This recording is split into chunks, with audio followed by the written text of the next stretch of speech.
U rikthyem tashmë në studio shkua për mysafirin, thash që shërbyesi civil në Kosovë kanë kremtuar ditën e tyre.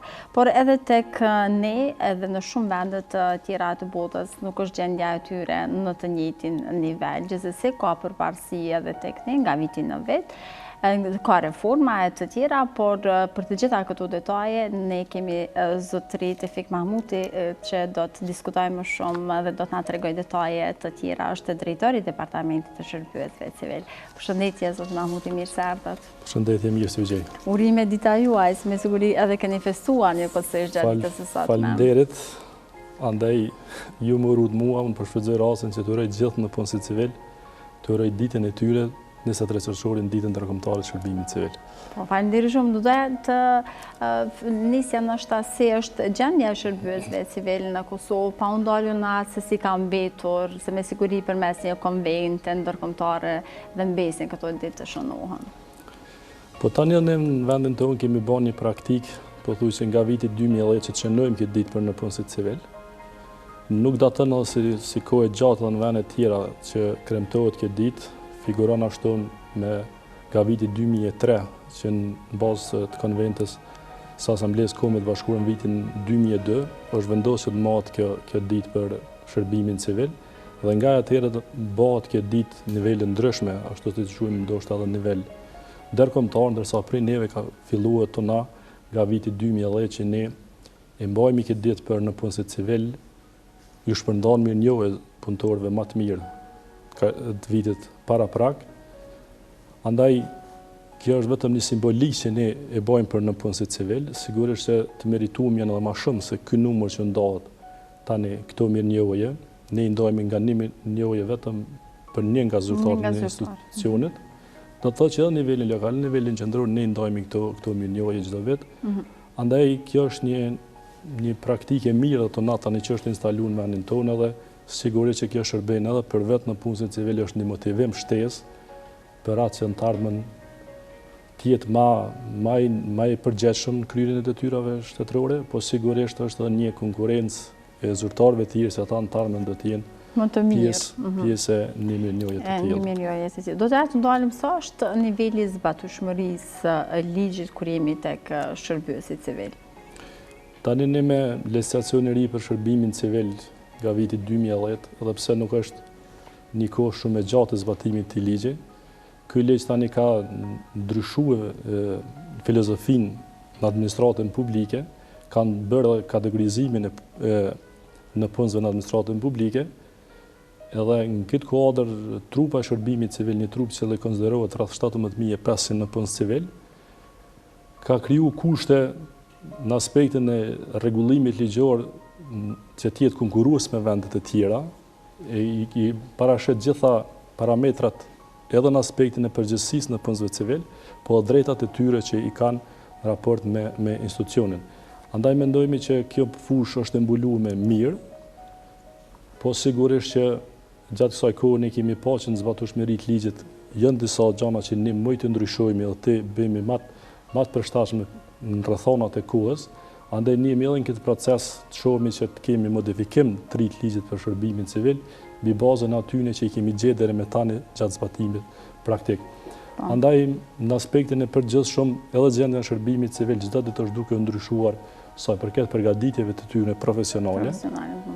Edhe kriteret që i parashë ligji edhe diçka që ligji e lejon e mundson që në punësit civil që dëshirojnë që të avancohen, të kryejnë edhe studime, edhe të përgatiten aspektin profesional, është e mundshme që ata për një kohë caktuar të pezullojnë vendet e punës, edhe të jenë të përgatitshëm për një vend caktuar ose për një vend që në të ardhmen dëshirojnë të jenë ngritje në karrierë. Do doja të dia është aq rehatshëm të jesh në punës civil nga se të gjithë e dëshirojnë këtë duke u bazuar që pavarësisht në ndryshimeve politike që mund të bëhen, ata mund të mbesin të palëvizshëm. E thash se ligji për shërbimin civil i mundson mënyrën e të funksionimit normal, një funksionim që është i standardeve bashkëkohore, i standardeve cilin nuk është asnjë lloj variantën diskriminues për në punësit civil, po i lejon këto lehtësira, që ata dhe nëse dëshirojnë të merren me politikë, e kanë këtë mundësi të pezullojnë vendin e punës në kohën sa ata janë të mbruar ose zgjidhen nga vota e qytetarëve. Kështu që në aspektin e rregullimit kjo është një rehati, realisht është një siguri që ju ofrohet atyne. Përndryshe të merret me politikë është një çështje që është e drejtë individuale, personale, madje vetëm për politikë, po edhe për çështje tjera si të jetë pjesë do një organizate qeveritase, sindikatës, këto janë çështje që ligji lejon përjashtimisht aty pozita udhëheqëse që nuk lejohet të kenë këto kategori tjera dhe njëkohësisht të ketë statusin në punësit civil. Përndryshe ligji është tepër afirmativ edhe i mundson këto lehtësira. Andaj në kuadër të kësajna me vetë faktin që ju mundsohet një gjë e tillë, edhe ndërhyrjet politike edhe pjesëmarrja e tyre politike nuk është diçka që e pengon ose drejt për drejt i bie ndesh me atë që ne shpesh herë e trajtojmë si administratë politizueme. Kështu që në aspektin ligjor është e rregulluar shumë mirë kjo sferë. Zbatueshmëria sa po gjendet nëse është se ligjet çdo herë ne po lavdojmë me ligje, kemi mjaft të mira, kemi mjaft ligje. Po tash çështja e zbatueshmërisë se ligje, vetëm ligjet për shërbimin civil, po edhe ligjet tjera është një çështje që mos madhe ne nganjëherë më i flasim ashtu si gjëra të përgjithësuara, po nëse flasim për gjëra konkrete, ne mendojmë që zbatueshmëria e ligjit për shërbimin civil është në masën e konsiderueshme, jo që është e mjaftueshme, po çdo herë me profesionalizmin e administratës, me vetë profesionalizmin e zyrtarëve që i kryejnë këto shërbime, atëherë edhe zbatimi i legjislacionit është në trendin më të mirë pozitiv, edhe ka çdo herë ndryshime për të mirë. Do të ndalëm nëse ka numër të madh të shërbyesve civil. Ka ndalur shumë hulumtime, sa që kemi pasur edhe hulumtime ndërkombëtare dhe reagime që është numri shumë i madh i shërbyesve civil në për qeverinë tonë dhe kudo do thotë që janë institucione publike. Na thuaj këtë nëse ka. Po realisht në punës publik edhe shërbyes civil është një diçka që nganjëherë kemi probleme me këtë shprehje, po edhe zyrtarë tjerë, po edhe përfaqësues institucioneve, po edhe vetë organizata ndërkombëtare, sikur nuk kuptohet qartë ky numër në punësve civil që po flasim për 17.500. Deri në vitin 2010 ne kishim të gjithë ata që marrin pak i buxhetit të Kosovës u trajtoheshin në punës civil. Tani nuk janë ata gjithë, vetëm kjo trupa prej 17.500 në punësve civil. Andaj edhe raportet e organizatave tjera, në masë madhe kur e kuptojnë qartë cila është trupa në punësve civil, e kuptojnë që nuk është numër i tepërt, ose nuk ka drejt për drejti propozimet tyne që të reduktohet numri. Ndoshta në masën më të madhe ata dhajnë rekomandime në aspektin e ofrimit shërbimeve që ofrohen, që ka mundësi të ofrohen shërbime ma shumë në raport me numrin në punësve civil.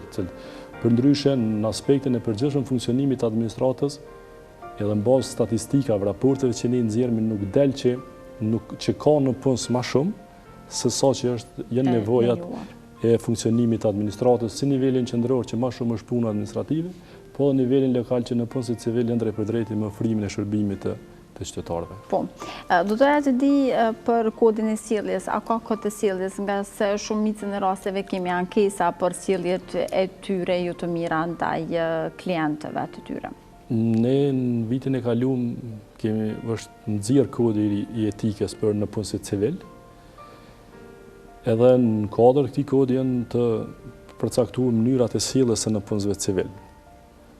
Edhe është një përgjegjësi ekskluzive se cilit institucion që të ketë kontrole ndaj zyrtarëve vetë në punësve civil, me çka janë të normue sakt edhe mos përfile e këtyre normave të kodit etikës, por marrë në përgjegjësi në raportet e përgjithshëm të shërbimit civil si raport vjeçar që i bëjmë ne, nuk del që ka shkeljet më sa për këtë kësaj çështje.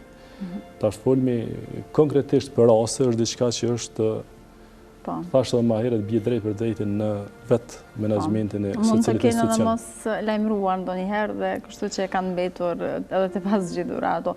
Do doja të ndalem edhe tek reformat e cilat e di që nga viti kaluar, nëse nuk ka bëj, keni bërë disa reforma në administratës e shërbësve civil, po cilat janë bërë dhe cilat do duheshin të bëshin dhe që janë gjithsesi të nevojshme?